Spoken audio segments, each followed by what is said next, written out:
Hello? Can you guys hear me? Yes, Yeah. we hear now. Okay, perfect. Sorry about that.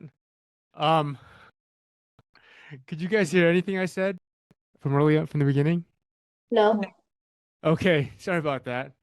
Um, so I do this on a weekly basis, really to kind of shed some light with respect to the recruiting process and recruiting mindset, to help job seekers sort of navigate their search more effectively. I do this every week, typically in half an hour to 45 minutes, and the structure is really just an ask me anything kind of format. I've been recruiting now for my own small boutique recruiting firm since 2013. So I've interviewed a lot of folks. I've worked with a lot of different clients, mostly clients that are venture-backed tech startups. Um, and so again, let's see what else did I have to say. I've been working with NSA now for over a year and a half. I moderated two job search councils, so I'm familiar with the playbook. And happy to just open this up to any questions you guys might have, and hopefully I can shed some light that might be helpful in your managing your career and in job search. May I see you have a question here about Social Security number? Yeah, I was wondering if that's fairly common, and it seems like it did pan out in that he does have an interview schedule for the coming week, but sometimes you get these things and it's like, okay, how much information do Yeah. they really need to know in advance? Like most people's LinkedIns are pretty updated already. Do they actually need a resume? Do they need the last four digits of your social and things like that? Yeah, the last four digits, unless you're like applying for some sort of thing where they're going to run like a background or credit check on you, which is usually not the beginning of the process, there's no need for your social security number. Giving them a partial social security number might have to do with them trying to uniquely identify you in their system. And sometimes that has to do with a third party recruiter or even an internal recruiter trying to keep everybody, trying to have some sort of unique identifier for each of the candidates, right? So, a lot of times you could just make up a number, especially if if they're not doing any kind of background check or anything like that. And if they are doing something like that, usually they'll ask for some sort of um, that you sign some sort of permission slip to allow them to do that. But generally speaking, you have to be careful, right? Because there's like a lot of fraudulent schemes out there where they're just trying to gather information for whatever nefarious purposes they might have. So you just have to be careful with it. Okay, thanks. Yeah.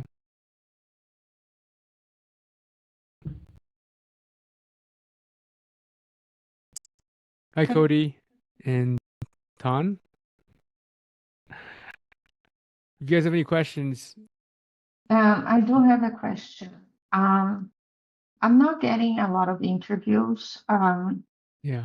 so I decide to cut a little bit of the amount of things that I put myself out there to be good at. So I try to focus on product design and um, being a quantitative research analyst. But I came here today with the question is that too much still? Is like being a product designer and a quantitative research analyst? Maybe I can read my CMF here and you tell me if it's still too confusing. You can drop it in the chat and I can take a look at it.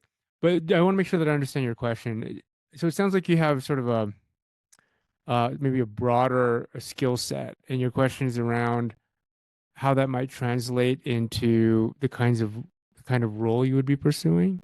Yeah, I do. I did have my own company for 18 years. Yeah. So I was manager, like project manager of the projects we had.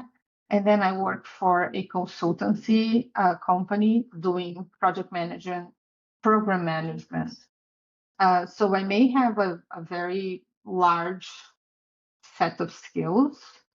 And I know, like, I've been coming here, and sometimes I listen to other recruiters as well, and it seems like it's not a good thing to rev right now, that I should be focused on something more specifically that I wanted to do. So I had to go back to my CMS and kind of like try to narrow down. So how I'm presenting myself now is as a product designer, data strategist, consultancy, and quantitative research analyst. I mean, for me, it's very narrow because I'm always working with product design related to analytics. So also being a research analyst or a product designer is very related, but I don't know. I just want to feedback on how I am presenting myself. Yeah, so given somebody that, that you've been running your own business for a while, you probably wore a lot of different hats and you developed a broad range of skills. And the whole premise of the CMF is to obviously narrow your fit. And it's part art, part science, right? And part of the challenge is sort of feeling like your candidate market fit statement is too narrow and that you might be, FOMO, you might be missing out because you might be sort of uh, prematurely sort of disqualifying or excluding opportunities that you think would be you'd be a good fit for.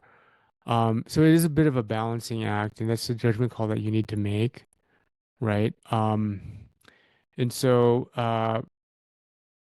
one comment that I will make is that I think that people with generalist kinds of skills are going to be increasingly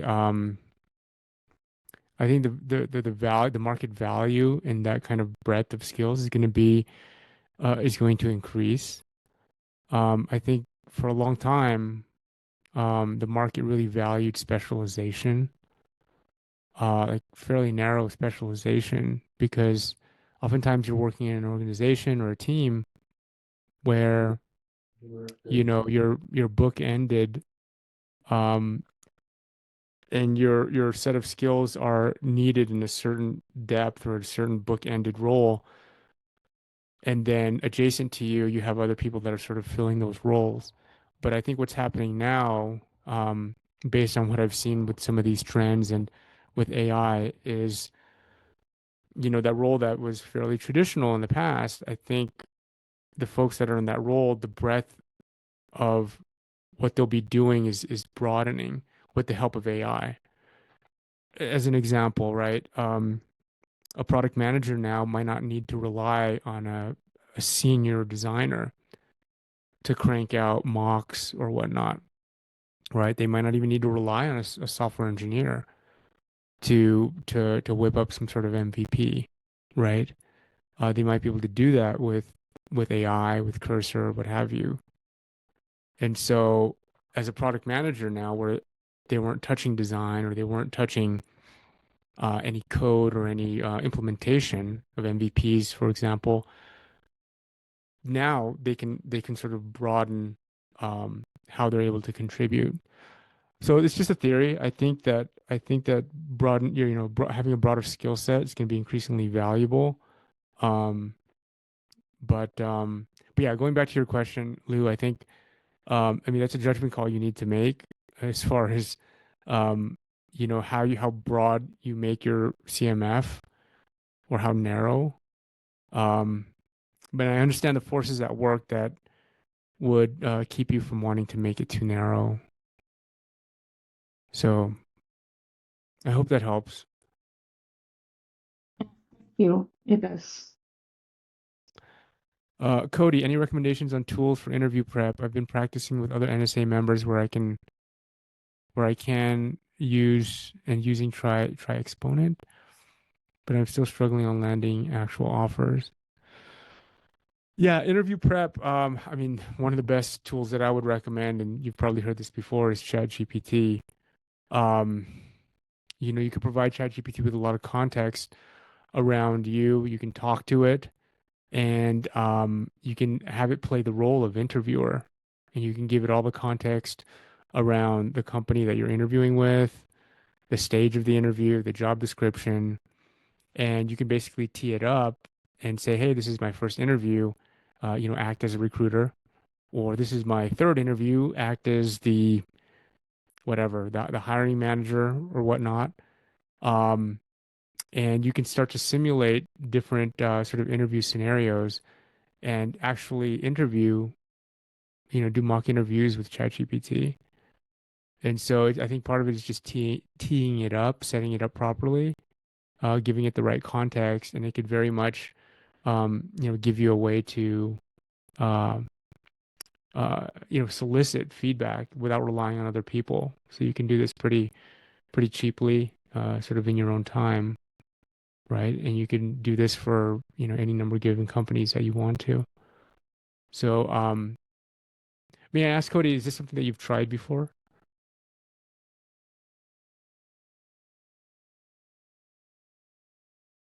Cody, yeah, okay, cool.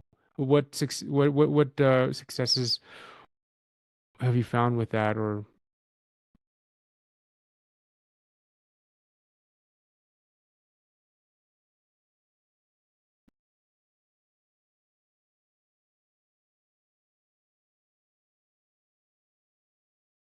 that's awesome.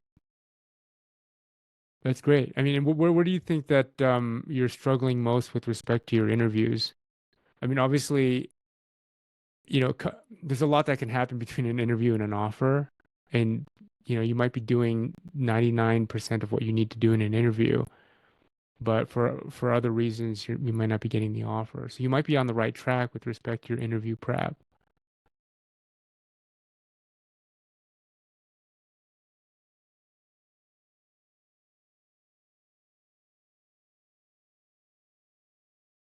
Oh, I see. Okay.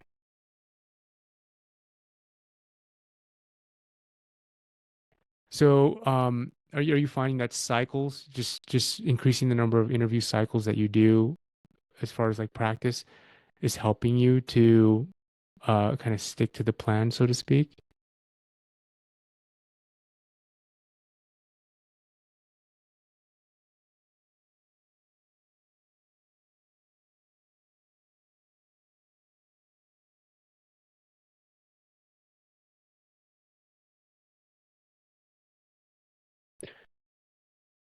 So, I mean, the neat thing about, GPT is that it can obviously analyze the transcription of your guys's, mock interview.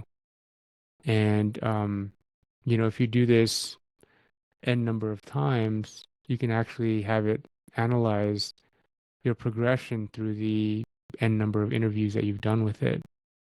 And it can give you commentary on how it would how it would evaluate how you're progressing and what areas you need to improve on, right? And so while you might feel like you're not improving, having sort of a third party like GPT or anybody in your JSC could be helpful because you might very well be improving quite a bit, but you just don't feel like you are. If that makes any sense. So having sort of that mirror in the form of GPT or somebody in your JSC or hiring a career coach or somebody to do these mock interviews with you, I think, could give you some, third party feedback because sometimes we get stuck in our head and we feel like we're not progressing when in fact we really are. So that might be worth trying that out.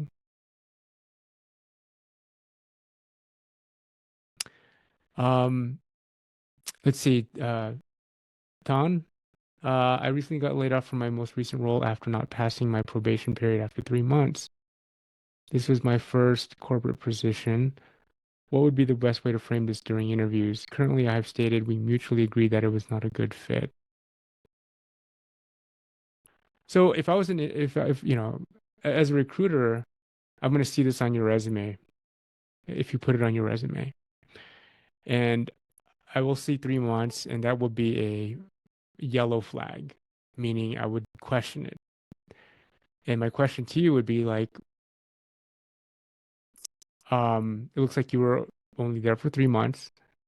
Um, Why were you only there for such a short time? And I guess the question is like, how would you answer that question? Like, what happened? Was it your intent to be there for a short time? Like, do you have a narrative or a story around that? How did the layoff happen? Um,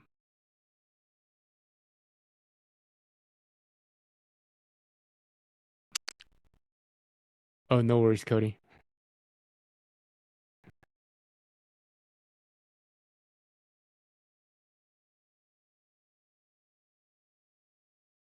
Yeah, no worries. I appreciate that note as well, Cody, by the way. Um, so those would be my questions to you, Tan. Like, it's not, if it's just a pure layoff, that's, perhaps not performance based. It's kind of understandable right now. There's a lot of layoffs that are happening. And so I think part of it is, as a recruiter, I want to know kind of what happened in your own words. What I'm looking for when I'm asking those questions are, what was in your control and what was out of your control. And for the things that were in your control, did you make the most out of it? Right. And then also look at the bigger picture, right? Because if you have a previous track record before this position, if you have a previous track record of being at other companies for a meaningful amount of time, then this is a bit of an anomaly, right?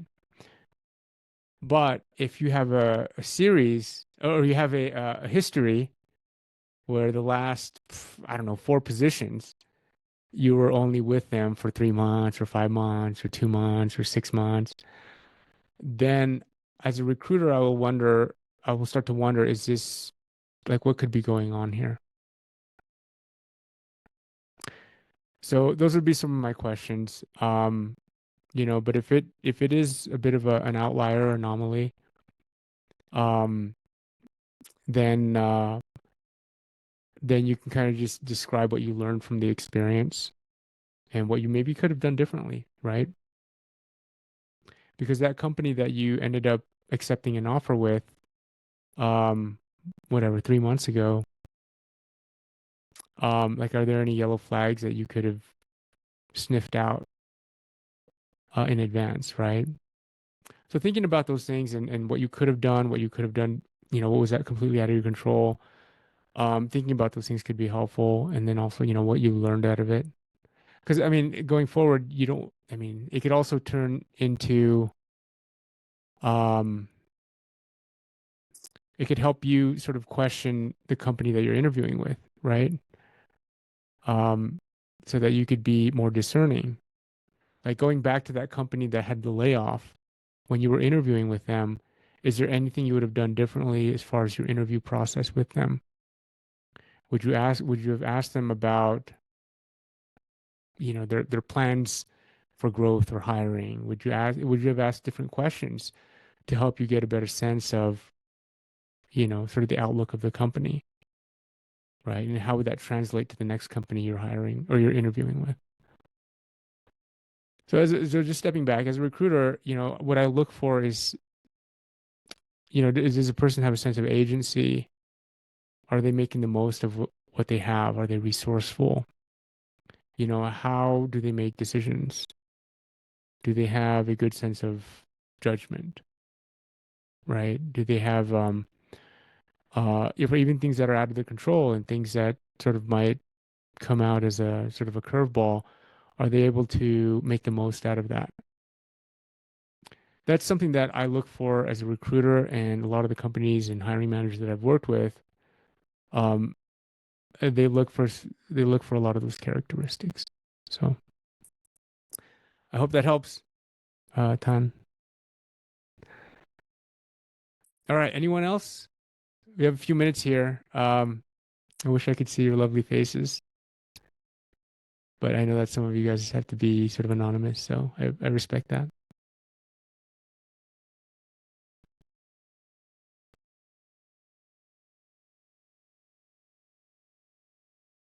Um, if no one has a question, I'll just throw this out there. And if anyone has something more pertinent, please just interrupt.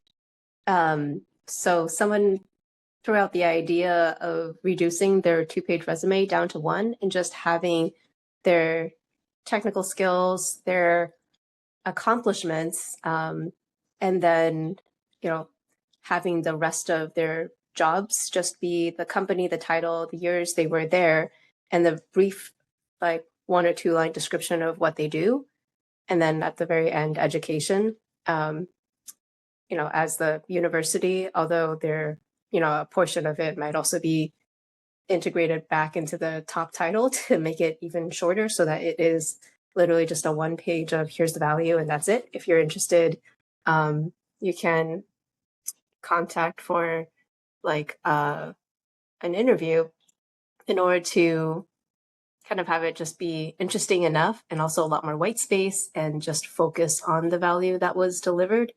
And my feeling was that up until now, I've been trying to cram in all of these search terms, like descriptions from the job, all different kinds of metrics, just really like trying to get in the words that are in the job description or different kinds of job descriptions. So I'm not necessarily spending for every single job like hours trying to customize it. It'll mostly include it. And so I'm I'm wondering if you have any thoughts on like one strategy or another. It's something that Yeah. he's thinking about and hasn't tried yet. Yeah. So I guess my thoughts are, I think one comment that I'll make is that, as a recruiter, you read through, skim through, glance at a lot of resume, right? And so there you start to see a pattern in terms of how resumes are presented, right? And that pattern can have, in my mind, sort of like 2 effects. One effect is sort of it helps, like there's a pattern for what I expect a resume to be formatted as, right? And I basically know where to go on the resume for the information that I'm looking for, right? And so let's say that 90%, just throwing out a number, 90% of the resumes follow that format. Those 90% of those resumes makes it very easy for me to navigate the resume to get to the information I'm looking for. Now, if you deviate from that pattern of how a resume is structured, it could have one of 2 effects. One is it could make things quite difficult for me. It could create friction for me to get to what I'm looking for because I have to reorient myself and have to look at the resume and kind of figure out like, okay, well, I'm looking for this. Where do I find this, right? So it could introduce some friction, which could be a detriment to you as a job seeker. But the other effect it could have is one of what I call like a pattern interrupt, where it's something that's different. So it'll catch my eye in a different way. So I can't say, who's going to be reading your resume and how they might interpret a different resume structure. But those are the things that you have to keep in mind, right? If your resume deviates from a typical structure too much, they're going to be disoriented and it might introduce friction to the point where they're just, okay, next, right? This is too much for me, right? So you run that risk. And I think the point of the resume is to represent you in sort of the best and most relevant light. And to do that, you have to make the content in your resume easily consumable for the reader, be it the hiring manager or the recruiter. Oftentimes it's the recruiter initially, right? What I've found in my experience is that hiring managers will take a closer look at the resume um, than a recruiter would initially. And the reason being is because usually the hiring manager is not getting a giant stack of resumes. They're getting a handful of resumes that have been vetted, and often those candidates have been already interviewed, at least a first interview with the recruiter. So what I found is that hiring managers tend to look at the resumes more than the recruiter would on the initial pass. But going back to your question, I mean, I appreciate the question in terms of, thinking of ways that you might be more creative around structuring and representing yourself on paper or digital paper on your resume. I'll make this recommendation. I've made this several times because a lot of people don't do it. There's a way that you can hack your resume and basically hijack the reader's experience. And you could do this by creating a QR code that basically maps to a video of you. Doesn't need to be a long video. It could just be a very short video. Because a lot of recruiters get a lot of resumes and hardly anybody puts a QR code on their resume. And you put a QR code in a resume, if you're even remotely interesting, a lot of times I would take up my phone to that QR code and say, what is this? And at that point, you've hijacked the reader's experience and you've brought them into your world. And now your resume is more than just a flat piece of paper or digital paper. It's more than a flat representation of you. It becomes a video of you. It's effectively a one-way interview that you've hijacked them into. And I know firsthand of there's a guy in my JSC, and we were sort of brainstorming this idea, and he did it, and it led to him getting the interview and him getting hired. And so people don't do it. That's the point. Like, people don't do that for whatever reason. Maybe they never heard of the idea. Maybe they're just camera shy. Maybe they think it's a risk. Maybe they think it'll, disqualify them prematurely. Whatever the case may be. I'm just here to let you know that people don't do this. And if you're doing something that people don't do, you'll probably stand out a bit, right? And so, but as far as going down, from 2 to 1, obviously depending on your level of experience, if you have more than 5-10 years of experience, 2 pages is completely appropriate, right? If you have more than that years of experience, you might even go to 3 pages. But getting from 2 to 1, I guess the question is, does that give you any lift or is there any benefit to doing that? I don't think so. I don't think so. I think, you mentioned white space. White space is very important. You don't want bunches, you don't want thick blocks of text because it makes it very hard to read. It makes it very hard to read. Yeah, so I would not recommend thick block, paragraphs of text. I do appreciate, breathing room, breathing space on a resume. I also appreciate the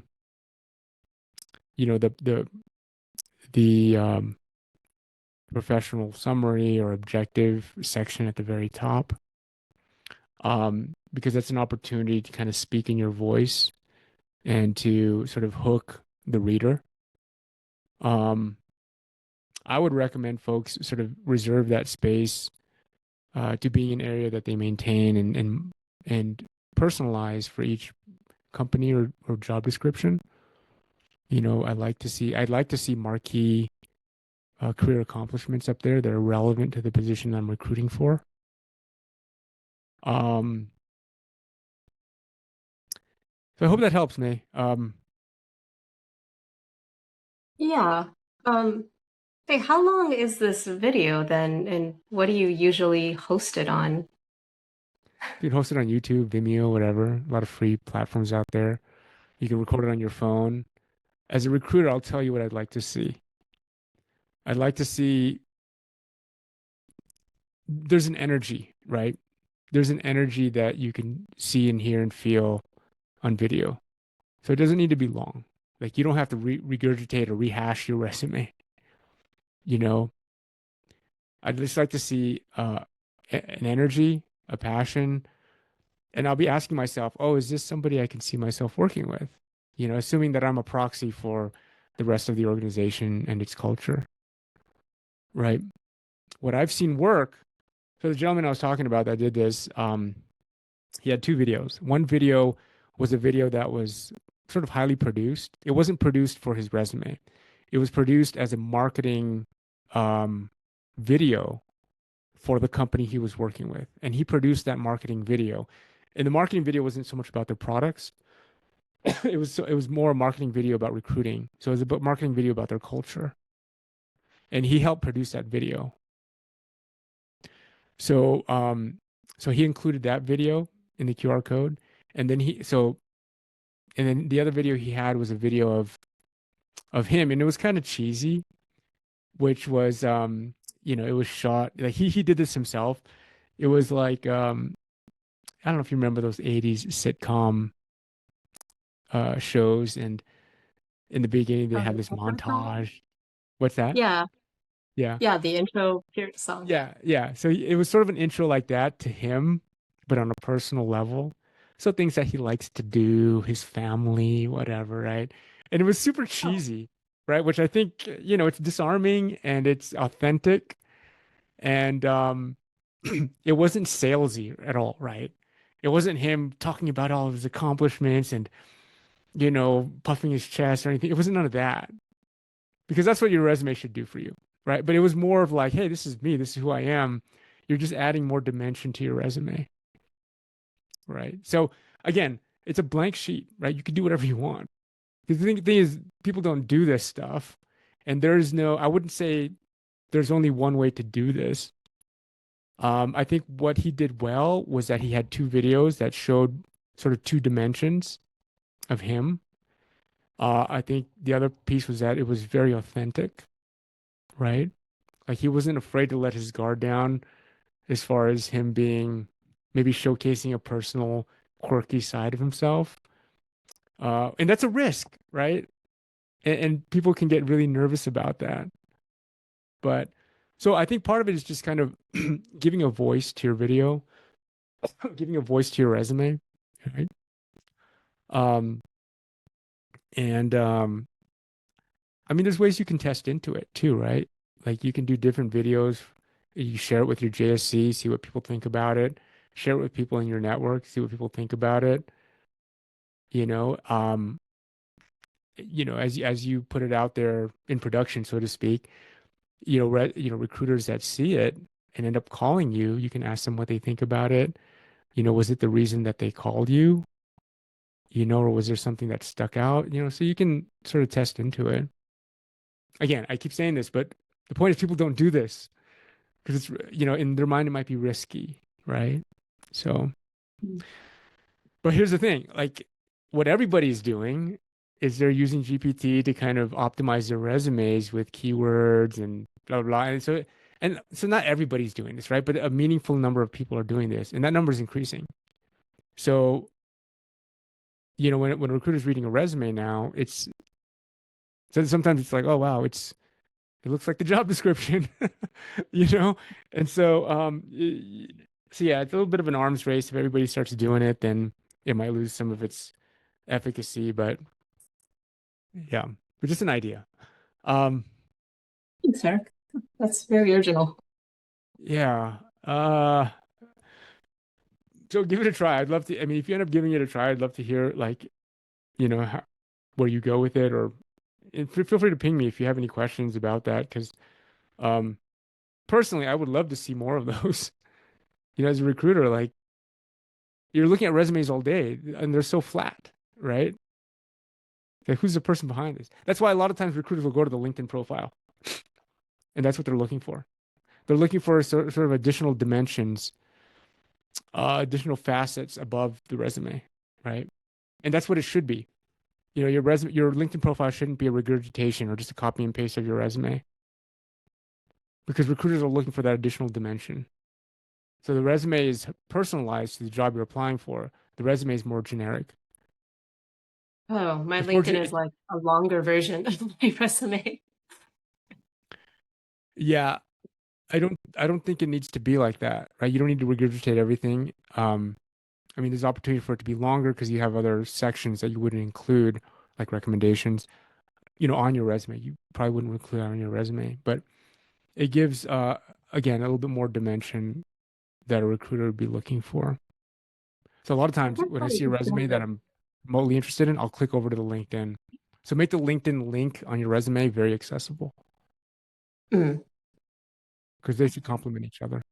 Yeah. I feel like the thing with the resume link and the LinkedIn were both that the first layer is ATS and the second layer is a person reading it. And so having the words that will get them to the recruiter, or has that not been your experience, like that people are using ATS first?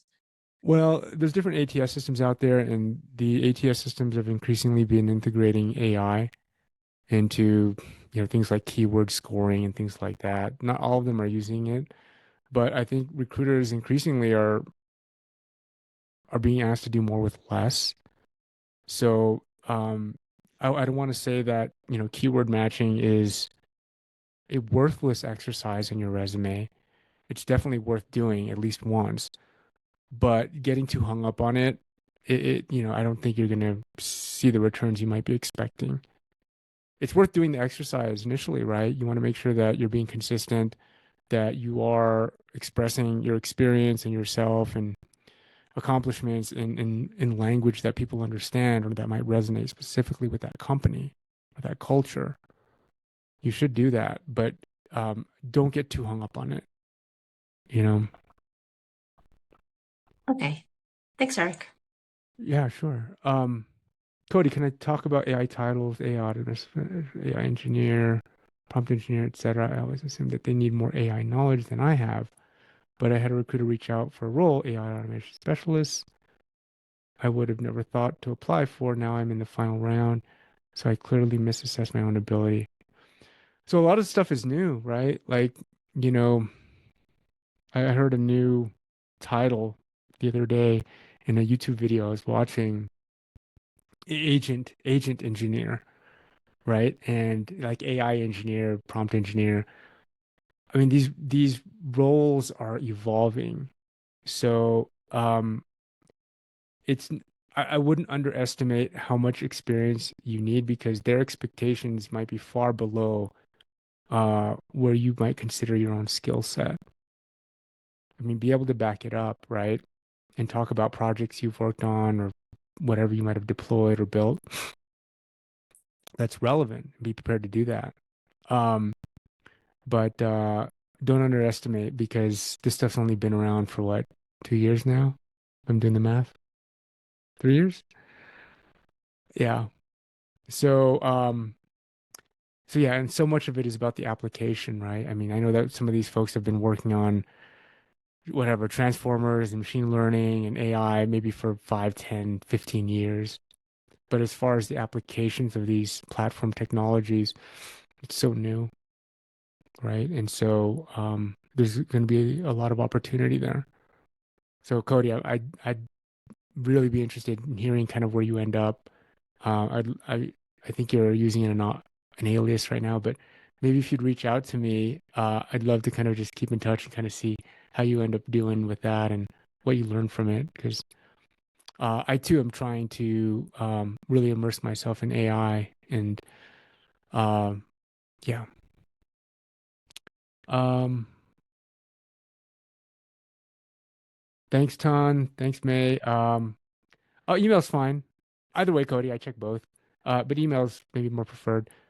Um, I ended up talking a lot of personal or nonprofit works, taking a lot of personal nonprofit work since I don't get to use the cool tools of my current government job, and they seem much more okay with that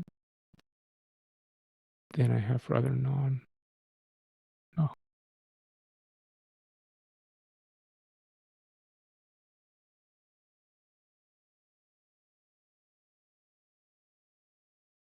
Yeah, so I mean, I think if your question is about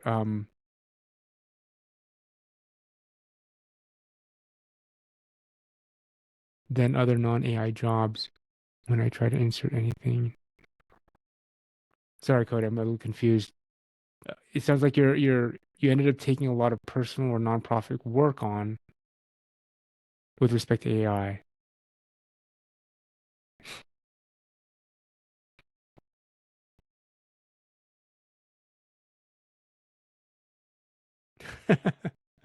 No worries.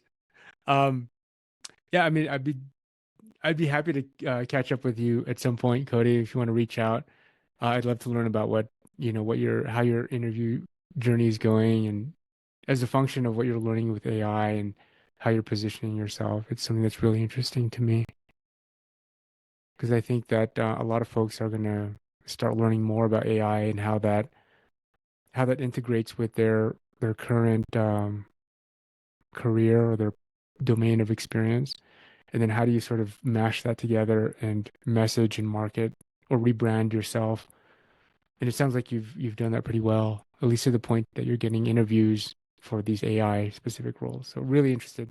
So yeah, email me. I think you should have my email. I think I send a bunch of automated emails, but it's eric@jumpsearchinc.com.